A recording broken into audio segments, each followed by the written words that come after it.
Good evening all and welcome.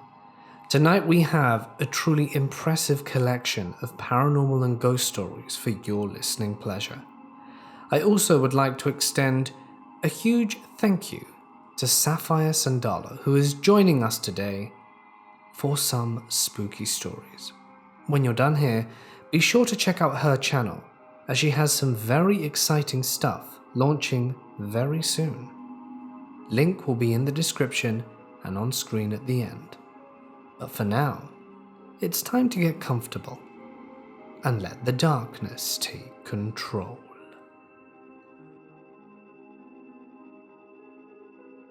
This incident happened at my ex-girlfriend's friend's house. We're still good friends. He's a single dad called Scott, and at the time of this incident, Scott's daughter was only shy of 4 years old. Scott lives in a pretty old house in LA with wood floors and was built in the 20s. It's a modest 2-bedroom home where it's just him and his daughter. Scott is a complete skeptic when it comes to the paranormal, but even he says his house feels creepy at times. The odd knock here, faint footsteps there, pretty much the usual creepy old house noises in his opinion. He does wake up from them from time to time, hearing his daughter talking to her imaginary friend, while also having a deep and intense feeling of dread. He chalks this up to sleep paralysis, and his toddler being a toddler. Fast forward to the day of the incident. His daughter was busy playing with her toys in a sort of empty den he has, where she has a few toys in the corner of the room. It's a handy place for her to play while he works from home, so he can still keep an eye out for her. So she's playing away, having her normal conversation with her friend. This time, Scott was curious and asked who she was talking to. She giggled and told him that she was asking for her to go to her house and play with her. Scott asked where she lived. She shrugged and answered, "I don't know." Then she hops up and tells her dad that she's right there in the room. She then starts asking for Daddy to take pictures of both of them. Now, Scott doesn't really believe his daughter is talking with a ghost. His daughter is at that age where she's fascinated with phones and cameras and any sort of technology really.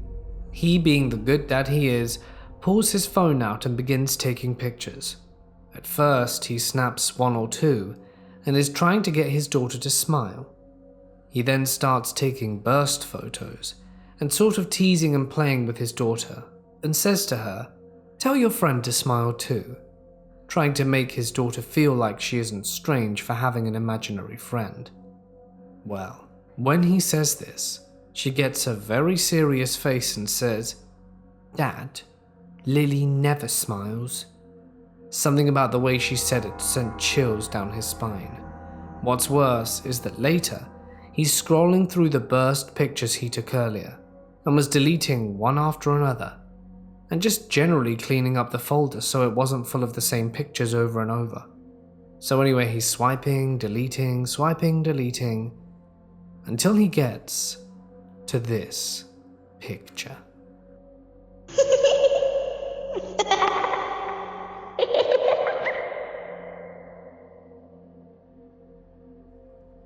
A ghost of someone who is still alive. Hi, I shared a post of my house ghost some time ago, and now I want to tell you the time I saw the ghost of my sister, who is still very much alive. I know it wasn't a doppelganger. Those have shape and colors and can do things. This was more like a shade. So I grew up in a little city by the border of the US and Mexico.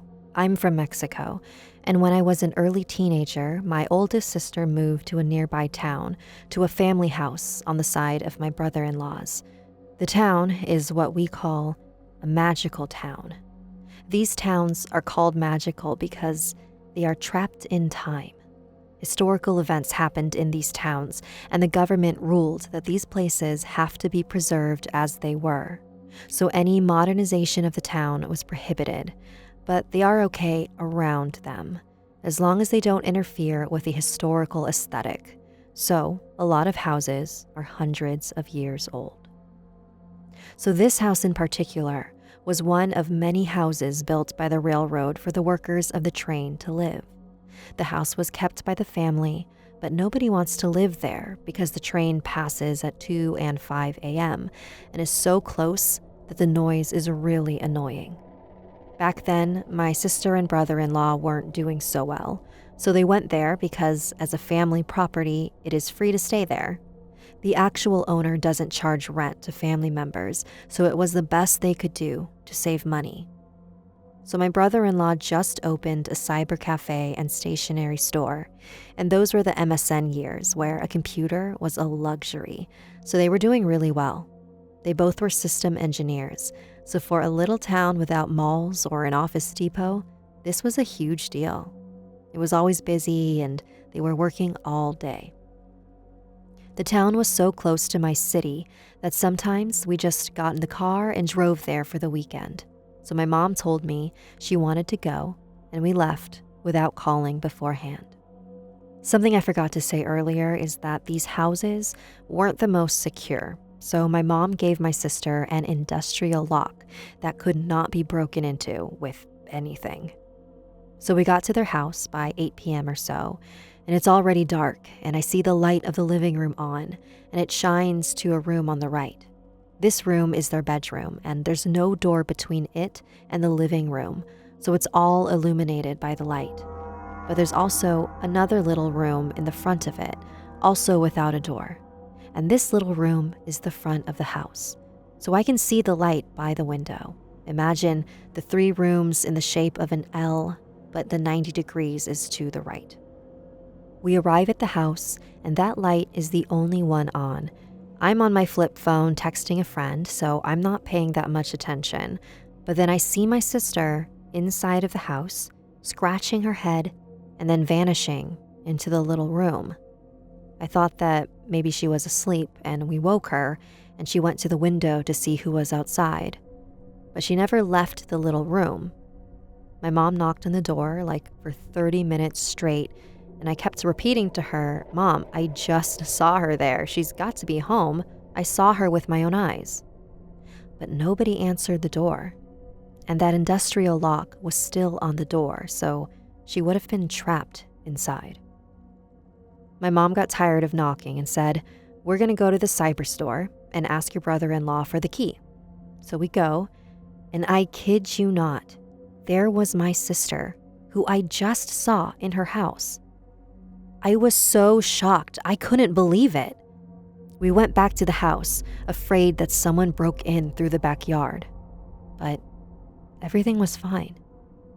But the story doesn't end here, my friends, because the next day, we went to visit my brother-in-law's great-great-grandma, and she told us that everyone who has lived in that house had experienced some paranormal activity. Nothing too scary, but very, very strange.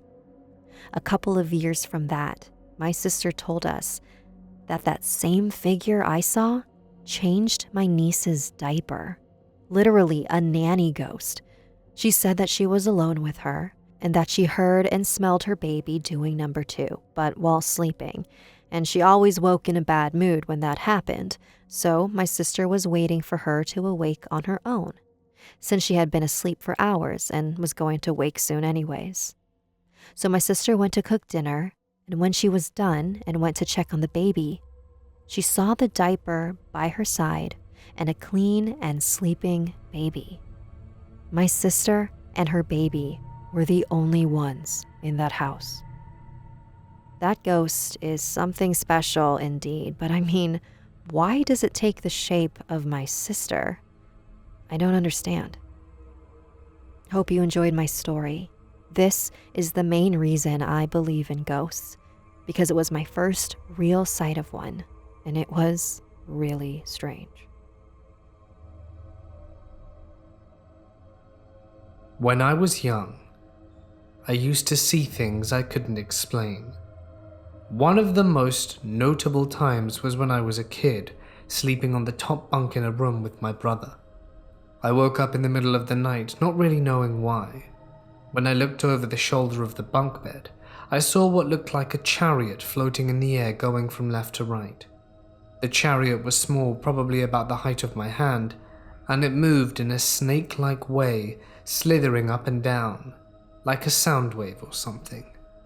In the chariot sat a man and a woman dressed in old-style Victorian clothing. The chariot was being drawn by a long row of horses side by side. It is worthwhile to note that the entire chariot was made up of what looked like fluorescent light, in different shades of white, teal, green, and red. Once the first pair of horses hit a certain spot in the room, they disappeared, and each pair of horses, and finally the chariot did the same, almost like they were going through an invisible portal. I would tell my parents about the thing that I saw, and it led to a few years of counseling.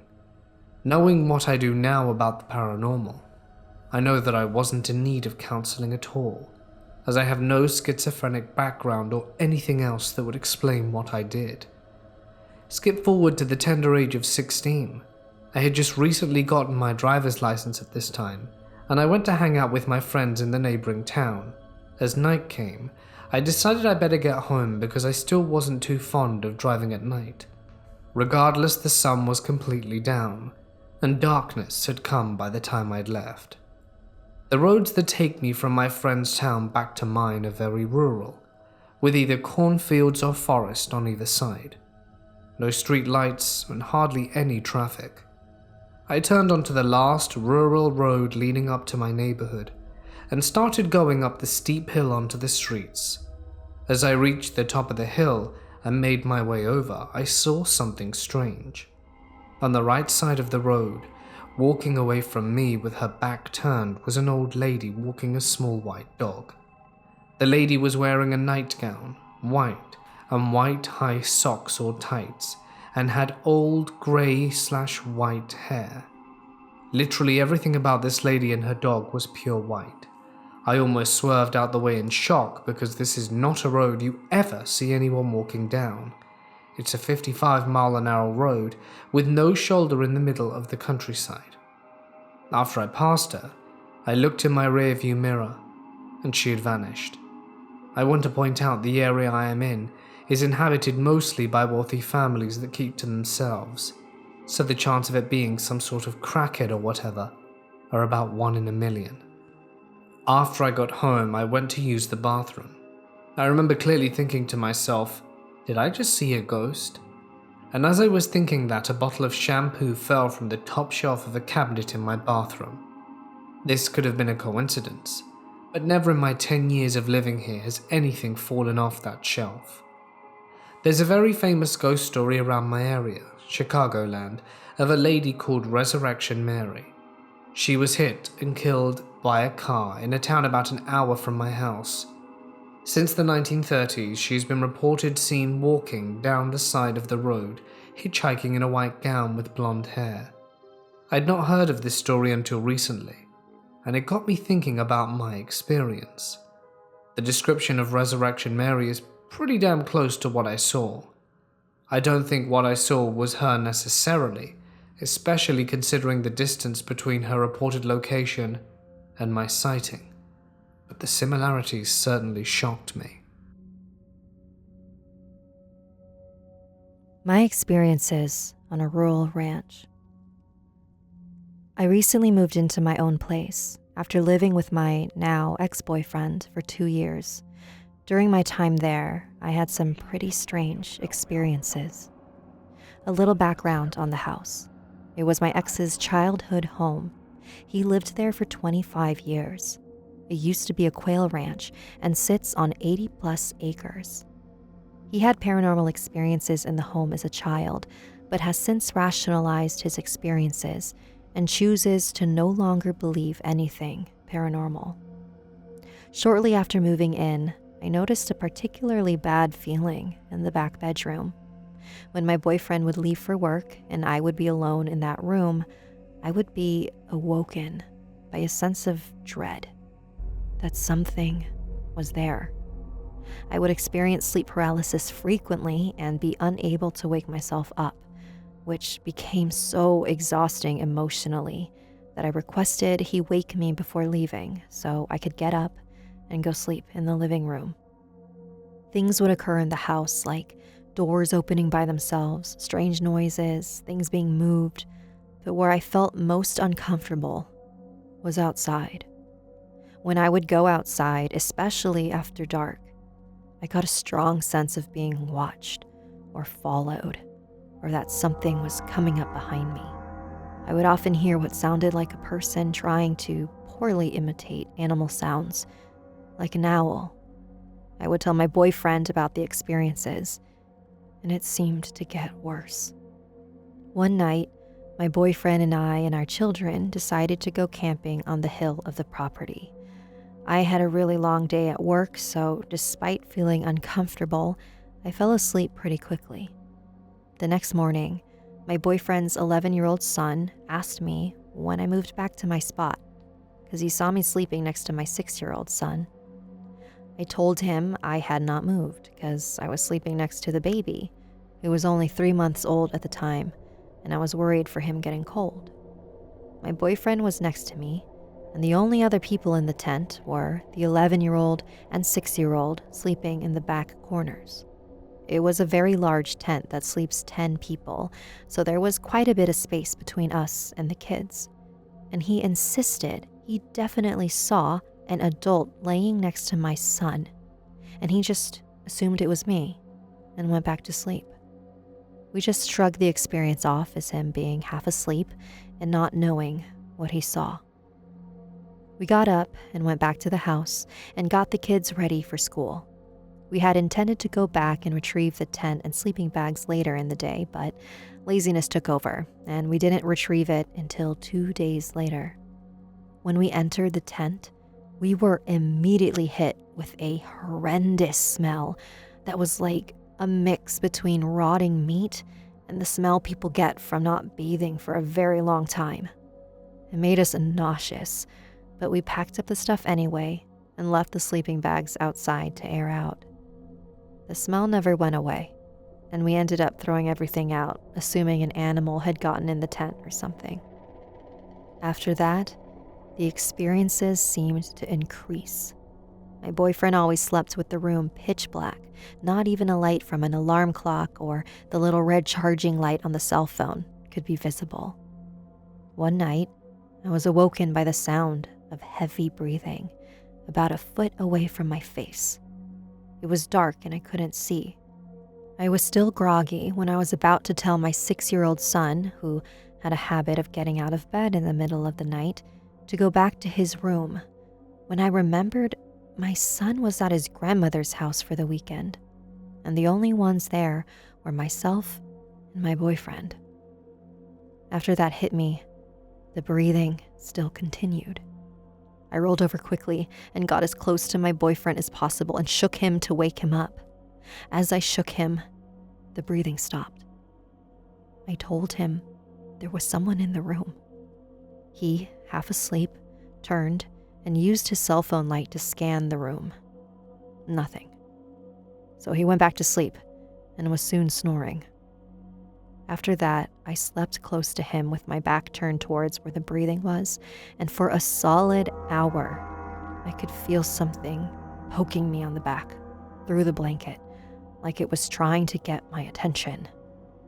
I ignored it and clung tightly to my boyfriend and was too afraid to turn and look, imagining I would see some horrible, grotesque-looking figure if I did. Another incident. My friend was visiting one night and was dropped off at the end of the driveway, which was a long dirt road leading to the house. She came inside, panicked, and said something was walking behind her up the driveway, but she too was too afraid to look, and that she also had the feeling if she acknowledged it, it would only be worse.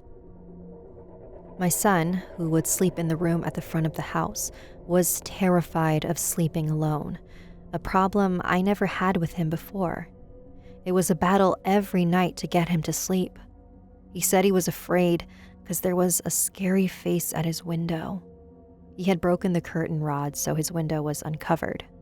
I would tell him there was nothing there, but every morning when I went to wake him up for school, he was out of his bed and sleeping on the couch. Many animals disappeared while I lived there. 10 cats, 2 chickens, and a large lab-Rottie mix dog. We assumed coyotes got them, but never heard any noise and never found any trace of them. Except once. We found the remnants of one animal we assumed was one of the cats, laid out on the top of the barbecue. It was just chunks of flesh and fur. Whatever had gotten it didn't leave much behind. There weren't even any bones. I have had other paranormal experiences, but something about this one felt different. Almost like the whole property itself was haunted, not just the house. All I know is that whatever is there is definitely not good.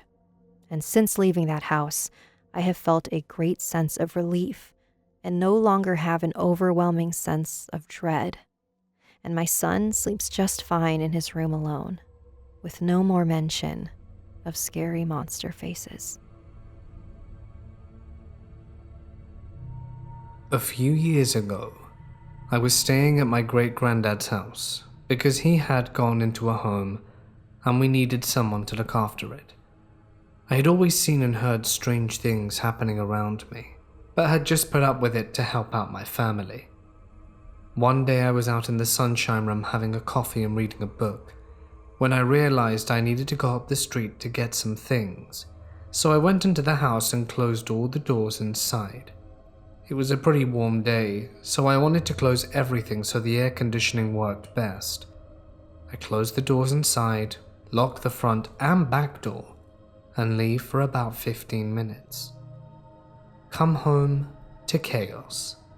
Unlocked the back door to find every single door inside wide open, cupboard doors as well. I went through the house, checked the front door, still locked, and felt something move behind me and spun around, but there was nothing. By this stage I was pretty freaked out, so I started to back my way out the back door again. I could see shapes or shadows moving at the edge of my vision, but when I looked directly at them there was nothing. So I backed my way out to the sunshine room, and then noticed the book I was reading, the coffee cup, ashtray, and everything that was on the table was scattered on the floor. Looked inside, it was the same. Not ransacked, but random stuff was scattered. I saw more movement inside it too. Multiple movements. Just shadows, but there were several of them moving around inside. I didn't want to leave because I still was trying to convince myself I was imagining things. Or maybe I had walked in on a home burglary. Once I heard the doors start to close and open again, I was done. Nothing could make me walk back into that house alone. I sat outside in the sunshine room for about an hour, waited for my wife to come home from work, and watched these shadows wander around my house and have a spectral party or whatever the whole time, trying to convince myself there was another rational explanation. I heard my wife's car pull up in the driveway and everything disappeared. No movement, nothing. She walks in and asks me why I trashed the sunroom. I was 25 and a male, by the way. It never happened again after that, at least not to that extent. The Cursed Center. I'm only 15 and haven't had any really scary things happen to me, so I asked my dad for some of his scary stories to share. Dad had quite a few, but several happened in one area he lived in as a child. When I asked him everything that happened there, he had quite a few things to tell me. He also talked to my uncle and my grandparents to get what they remembered about the place too. What you're about to read is everything that my dad, uncle, and grandparents remember about the few years they spent there. My grandfather joined the Navy when my dad was born. After going from Tennessee to Florida to Rhode Island, they were transferred to Maine in the late 1970s. My grandfather was in a special aerial quick response squadron that took its orders from the Joint Chiefs of Staff and operated out of the Naval Air Station in Brunswick, Maine. They were formed during the Cold War, and a scrapbook my grandfather has is full of pictures of close encounters with Russian subs, battleships, and bombers. My family lived on base housing in Brunswick, which was pretty cramped, so my grandparents decided to purchase a home. My grandparents bought a house in Lisbon Falls, which was about a 25-minute drive from NASB. Lisbon Falls is a small town, and my grandparents bought a home in an area known as Lisbon Center, which was, as you may have guessed, in the center of Lisbon Falls. This was 1980, and my dad was about 9 when they moved there. You probably haven't heard of Lisbon Falls. When my family was there, they had maybe 2 or 3 traffic lights in the whole town. My dad's graduating high school class only had 100 kids in it. The nearest McDonald's or fast food place was a 20-minute drive away, and the nearest mall was a 30-minute drive. They had 2 small grocery stores, one of which was heated by a wood stove in the winter. Some kids drove snowmobiles to school when there was snow on the ground. The only claim to fame that Lisbon Falls had, besides being home to the Moxie Festival every year — Moxie is a pretty nasty tasting soda, in case you didn't know — was that Stephen King went to high school there. Yes, that Stephen King. When my dad got to high school, his English teacher was also a teacher of Stephen King's, and my dad's social studies teacher was the basis for a character in King's book, Stand By Me. The restaurant my dad and uncle worked at was visited by a movie production crew. They took pictures and video of it to use as a model for the restaurant they made for the Stephen King movie, The Graveyard Shift. Aside from Moxie and King, there was really nothing remarkable about the small Maine town. The house my grandparents bought was on a dead-end street. On one side of the street, there was their house and their neighbors. Across the street was a big paper mill, and at the end of the street was a river. Just 2 houses and a paper mill. The paper mill has since been torn down. All that remains are a few portions of the wall, and that's mostly seen via Google Earth. But when my dad lived there, it was a fully functioning paper mill. Behind the paper mill, down a creepy dirt road, was an abandoned chicken farm, which has been torn down as well. My dad and uncle only ever get within a couple 100 feet of it, not daring to get any closer. As they became teens, with them and their friends looking for places away from the prying eyes of parents and police to sneak a cigarette or a beer, they never once thought about going down that creepy dirt road to the chicken farm. After growing up, they don't ever recall anyone they knew who wanted to talk about it, let alone ever go there. It was a place no one mentioned ever, despite being the perfect hideaway to do the things you didn't want your parents to see. Everyone avoided it. My dad said that he believed this part of Lisbon Center was cursed. My dad was in the driveway early one evening. A silver car stopped in front of the house. A man with black hair was staring at him with an angry look on his face. My dad said that in his entire life, he has only experienced intense hatred once, and it was from that man's eyes as he stared at him. My dad was frozen. The man stared for a couple of minutes before opening his car door.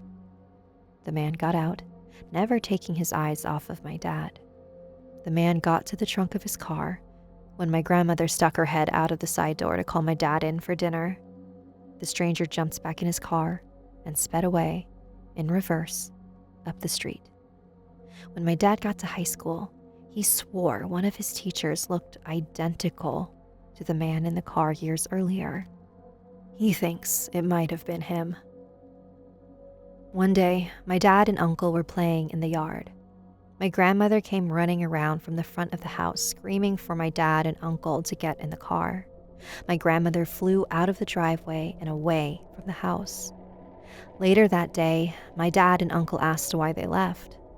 My grandmother was working in the front yard when a man stopped at the end of the street and started yelling. A woman came out of the mill. The man went to his car, grabbed a gun, and shot her. After my family sped away, the man shot the woman's supervisor. than himself. A bridge ran alongside the western edge of the mill. A boy drowned there while trying to swim. The side of my family's house had a window over the kitchen sink that faced the driveway. My grandmother would occasionally see a figure standing outside in the driveway, but not of a person, just a shadowy outline of a person. All of my family members would see shadow figures in the house, shadows of people. They'd be seen on the walls, just standing still, or quickly moving between rooms. My dad would hear people talking when there was no one else in the house. He would hear muffled conversations, like people were talking in a different room, but no one would ever be there when he would go check it out. But he would still hear the talking even when going between rooms. The most active place was upstairs.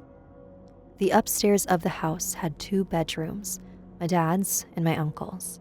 When you hit the top of the stairs, to the right was my uncle's room, straight ahead was my dad's room, and to the left was a weird storage space. It had no door. It wasn't big, maybe the size of a small bathroom, but it had sloped ceilings, so you couldn't even stand up straight in it. To store or move anything from that space, you had to do so on your knees. My uncle's bed was by his door. He would see people going in and out of that storage space all night. They were always quiet. They'd crawl out, stand up, and leave. Then when going back in, they'd kneel and crawl into it, out of view. My dad's bed was at the far end of his room. He would constantly hear footsteps, starting at his bedroom door and walking towards his bed. This happened so much that my dad would start sleeping with pillows stacked on his chest in case someone ever appeared and tried to hurt him. The only neighbors on the street were 2 old men that lived next door. My grandfather happened to be talking to one of them one day and mentioned some of the things that had been happening.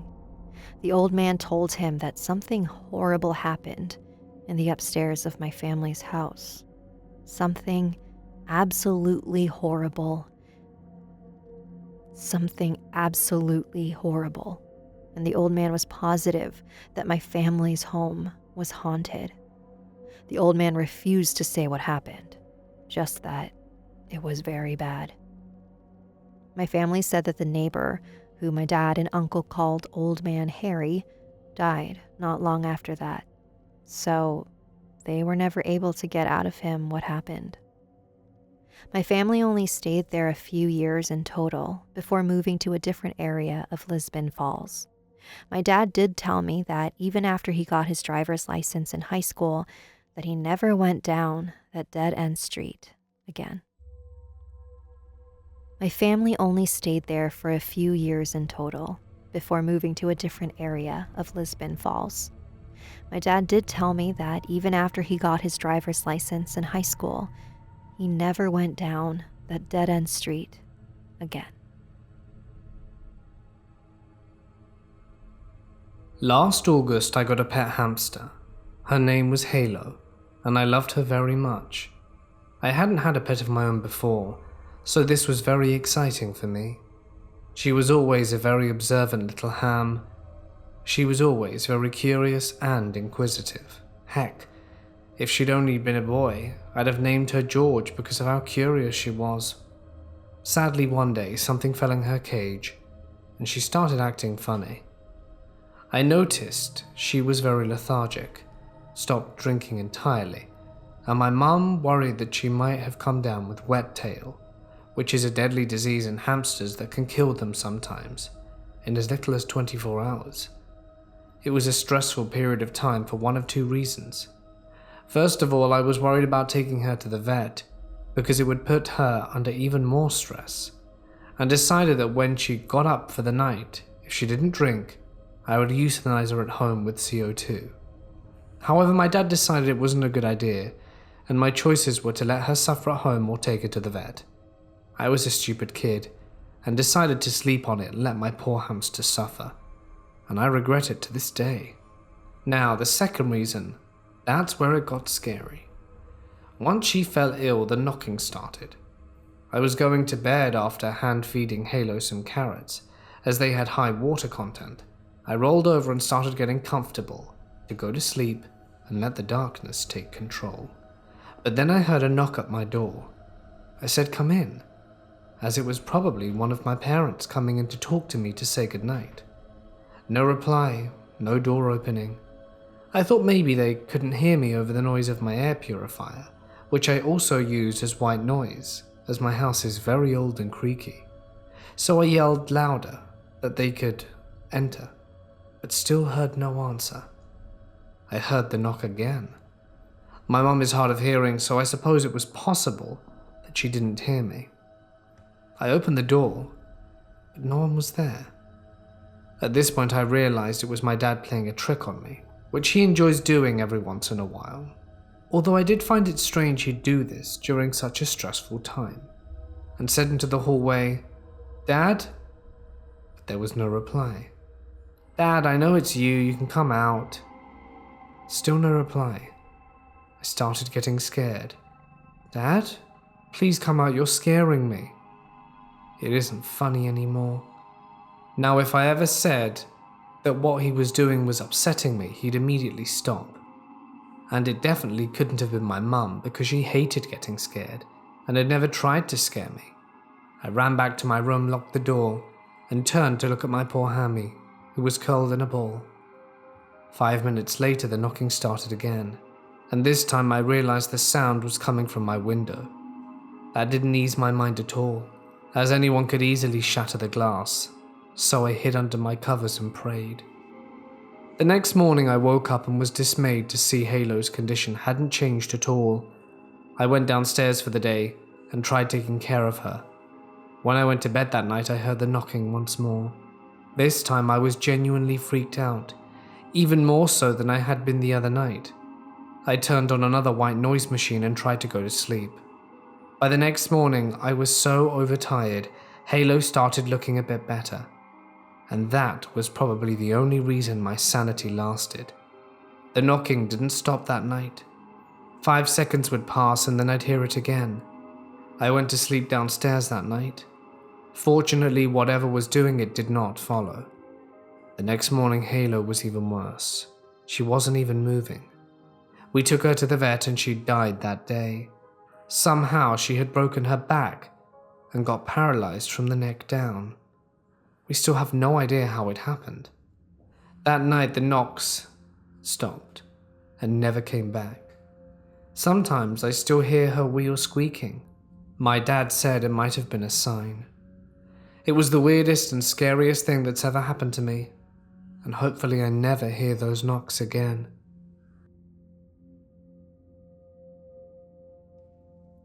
Childhood memories.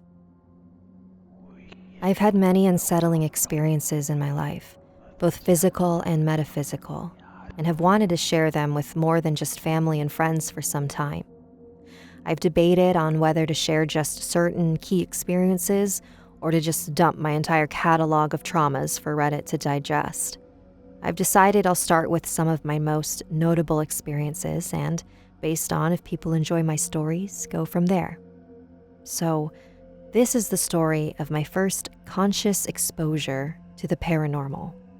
The experiences that would spark the fear, curiosity, and the fascination that would have me spending the rest of my life jumping down any occult rabbit hole I could find.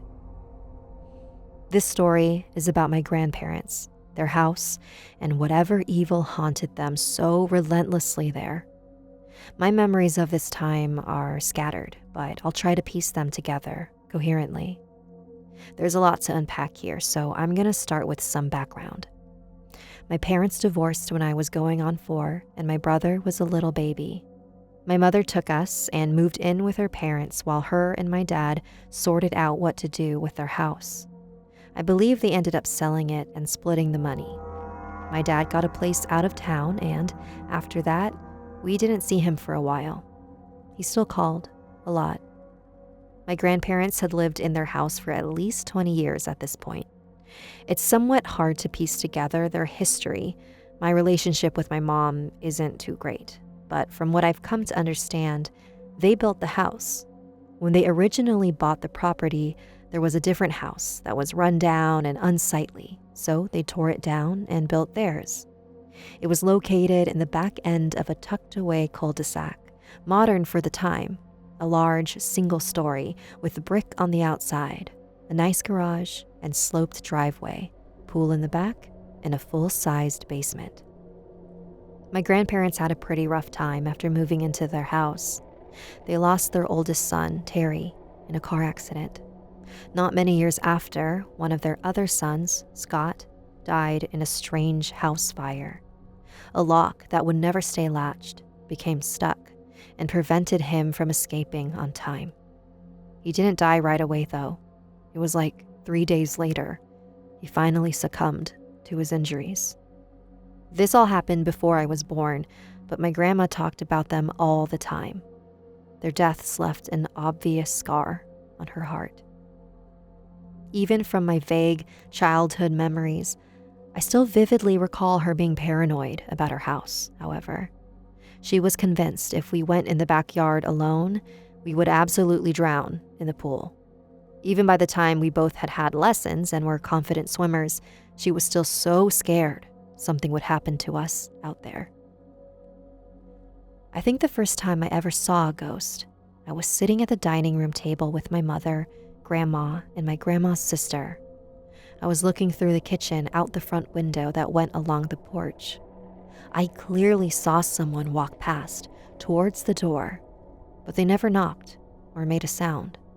It was sunny outside, and I saw them so clearly. Dark brown or black hair, tan skin, tall, dark jacket. I looked to the adults for validation and found my grandmother intently staring at the window. She looked me in my eyes, acknowledging that I too had seen it. "That was your Uncle Scott, visiting me on his lunch break," she said, with a small, sad smile. It took me a while to fully come to terms with the fact that Scott was dead. I wondered for some time why he didn't come in, but when I figured it out, I would wait for him. Between noon and 1 every day, he'd waltz past the window, and I'd throw the front door open to try to catch a glimpse of him, but never got to see him in full. Thinking about it now, I imagine he was a sort of remnant or an after image. Maybe my grandma's memory was the only thing that kept him walking past that window. It brought her comfort to see him every day, even for just a glimpse.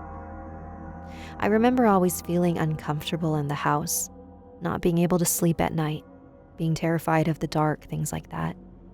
Even as an adult, when I think back to trying to sleep in that house, it nauseates me. I have a clear memory of laying in bed with my grandma, screaming bloody murder about sleeping in my mom's room down the hall. They tried to get me to just go to bed, but I fought with everything I had. My grandmother finally relented. I remember hearing my grandpa talking to someone out in the hall that night. I kept hearing him tell them to leave him alone and go away. He would mumble what sounded like native prayers, even cry or curse at whatever taunted him. I remember being so frightened. I tried to wake my grandma, but she was a sound sleeper. Eventually, I went out to check on my grandpa, and he was asleep in his chair with a Bible in his lap. I feel I should just offer a little more info on my grandparents because why not? They were interesting people. My grandfather was half Native American, Navajo, I believe. He was an incredibly eccentric man, over 6 feet tall, skinny as a rail, with skin like leather, due to his hobby of aggravating the neighborhood by floating around in his pool, wearing nothing but a Speedo and blasting talk radio. He was obsessed with the occult, true crime, paranormal, Bigfoot, and aliens. I actually saw my first UFO with him, but that's a story for another time. My grandma was about 10 years his senior, 4'11", had survived a blood clot in her brain, and had a wicked sense of humor. They always made me laugh, and their love was beautiful and taught me a lot about life. They were very resilient people, and for something to scare them, well, that was a big deal. Even though I felt loved, I did not feel safe. I spent a lot of time with my grandparents during these years. My mother had a lot of issues, depression and bipolar, as well as a drinking problem and a tendency to disappear for a couple days. She was often in and out of the hospital for her mental health and would refuse to take medications. It was tough on my grandparents, but they helped us as much as they could, and I remember watching lots of movies and just sitting and talking with them for hours. Sometimes they would tell me of their own experiences, especially my grandfather. My mom would get upset at them for scaring me, but their stories always helped me not feel alone and made our relationship closer. So I'm grateful to them for that. A lot of my experiences of this time are just pieces of memories. I remember calling my dad in the middle of the night, begging him to come get me because I was scared. I remember riding my bike past the house while playing with friends and seeing what looked like a horned demon in the window, looking at me. When I ran inside to tell my grandparents, they insisted no one else was there. Toys moving on their own, breaking, being essentially mutilated, finding dead animals around the house, and my grandparents' dog viciously barking and fighting with nothing. So many shadows and voices. One day, my mom and grandma got back from Walmart, and my mom walked into the room we shared, carrying about a dozen plastic bags.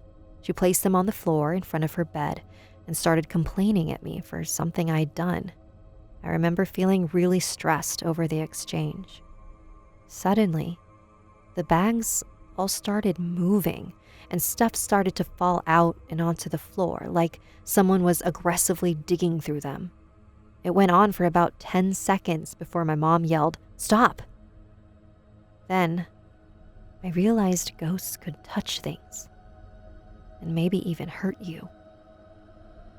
I stopped looking for Scott after that and became even more afraid of the dark. I hated sleeping in my mom's room and was never given more than a nightlight to stave off the pitch black. Luckily for me, around that same time, my Uncle Terry, born after Terry the First died and named after him, and his boyfriend James moved back in with my grandparents. They took over the basement and decorated it nicely. There was a little fridge behind the basement bar full of cold sodas, a comfy living room area with Dragon Ball Z and Sailor Moon posters, a big TV, and my obsession, the N64. I hung out down there with them all the time. They took the room in the back of the basement, halfway down the hall.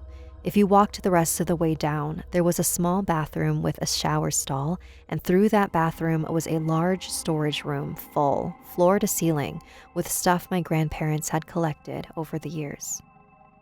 My mom ended up moving into a side area they sectioned off with room dividers. We shared a big bed facing the side of the bar, and I could mostly see back there, even in the dark.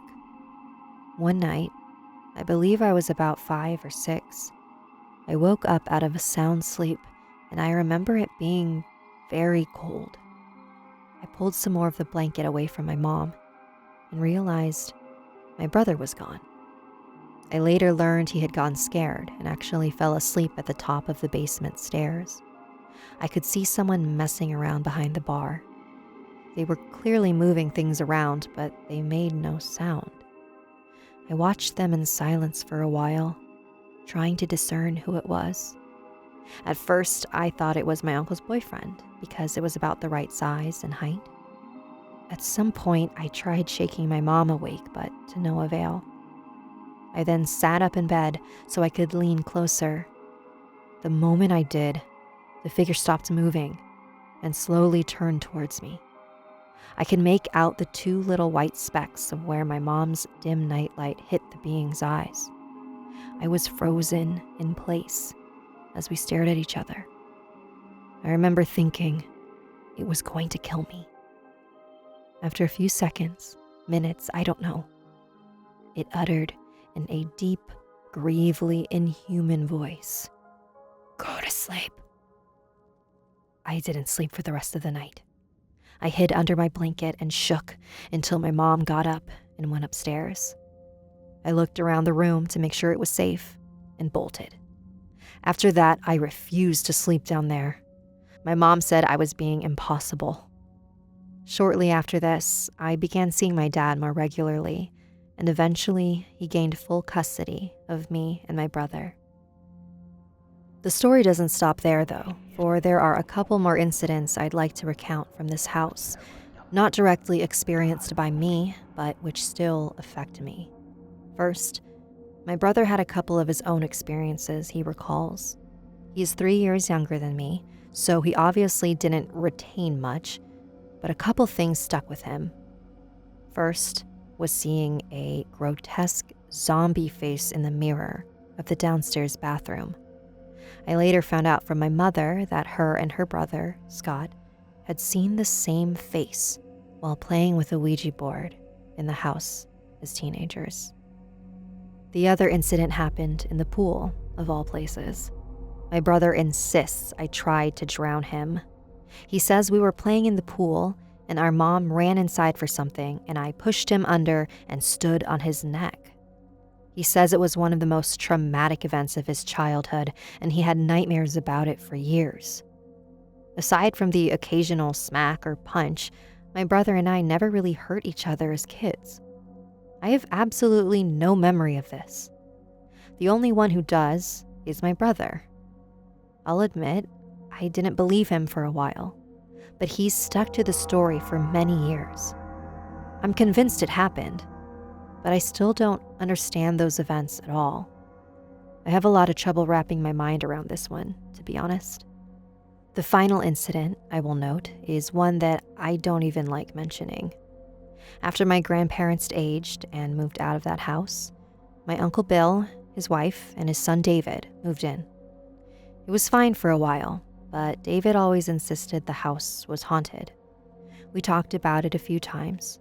He really wanted to move back in with his biological mother. He hated being there. His bedroom was in the basement. I'm not sure of the layout because I never visited him there. One day, David went missing.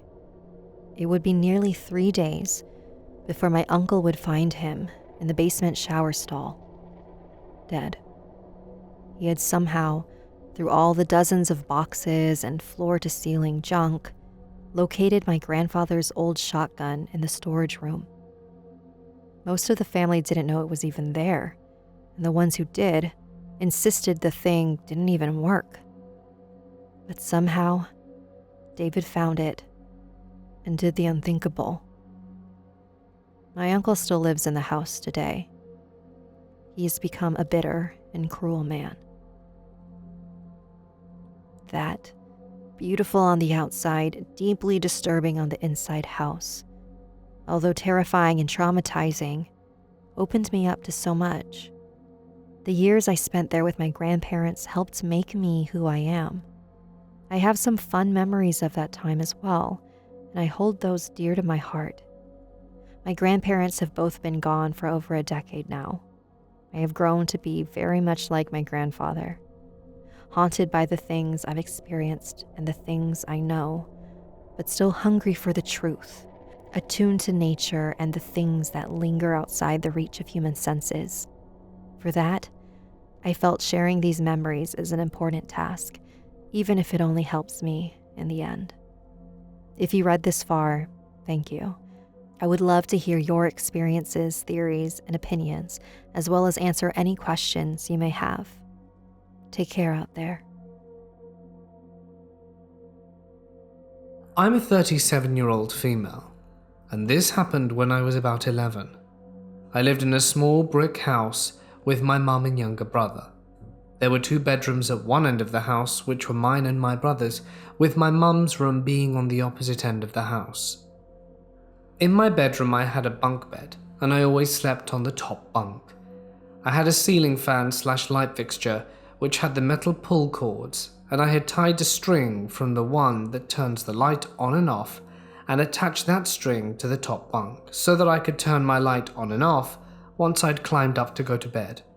So one night I'd stayed up later than I was supposed to, because I had called in a song request to a radio station and had been waiting on them to play the song so I could record it onto a cassette tape. Yes, I'm that old. They had finally played it and I successfully recorded it, so I climbed out of bed, got comfortable, and then grabbed my string, pulled it, turning off the light. About 5 seconds after turning it off, my room was filled with a blue light. I opened my eyes for a second and scanned the room, and when I saw where the light was coming from, my blood ran cold. There was a Native American man in full Native American clothing standing in the center of my room with his arms crossed, with a bright blue aura, and he was just staring at me. I tried to scream, but didn't seem to be able to move or scream for what felt like an eternity. I was finally able to scream, and once I did, I was able to grab my string and turn the light back on. With that, he vanished. I told my mum it was a bad dream, because she's definitely a non-believer in anything paranormal, and I slept with the light on that night. The next day, my younger brother asked about what had happened, and I told him what I had seen. He proceeds to tell me he'd seen the exact same thing about a week before my experience, but he told me not to be scared. He said he believed the man was protecting us. Well, I'm 37 now, and had almost forgotten the incident until just recently. I was listening to Uncle Josh's True Scary Story podcast episode 12, and there was a story by an anonymous listener from San Diego who'd seen the exact same man, only his was holding a hatchet. I'm in Tennessee, the opposite side of the country from the anonymous listener. As soon as I heard the story, I began shaking and crying, and now I'm curious, has anyone else seen him? I have seen shadow people when I was a toddler. Buckle up because it's a long one. So, my family lived in a 2-story, 2-family home. From the time I was 3 until I was 5, we lived in the upstairs apartment. And then from the time I was 5 until I was 8, we lived in the downstairs apartment. Here's what happened when we lived upstairs. My mother had just put my brother and me to bed for the night and was crocheting in the living room, waiting for my dad to get home. For reference, my brother's bedroom was off of the living room, and she could see into it from where she was sitting. According to her, she saw who she thought was my brother standing in the middle of the room, rubbing his eyes. She said, "What's wrong, Bubba?" But there was no answer, so she decided to get up and go see what he was doing. The second she got up, he turned around and walked away, and then disappeared. My mom freaked out and checked on him in his crib, but he was sound asleep. She said she saw the little boy a few more times after this. There are no other blatant experiences that I can remember upstairs, other than I saw my curtains moving around one time, like there was a person behind them. It was short, slow movements, not like wind or a draft. It was really bizarre. This is what happened when we lived downstairs. My entire family would often witness a ghost cat sitting in the doorway to my parents' bedroom closet. He was fluffy and orange, and he would just sit there and then disappear. My mom said she woke up in the early morning when she felt what she thought was my dad getting into bed. He worked nights. But when she opened her eyes, there was a woman in a red nightgown laying in the bed beside her.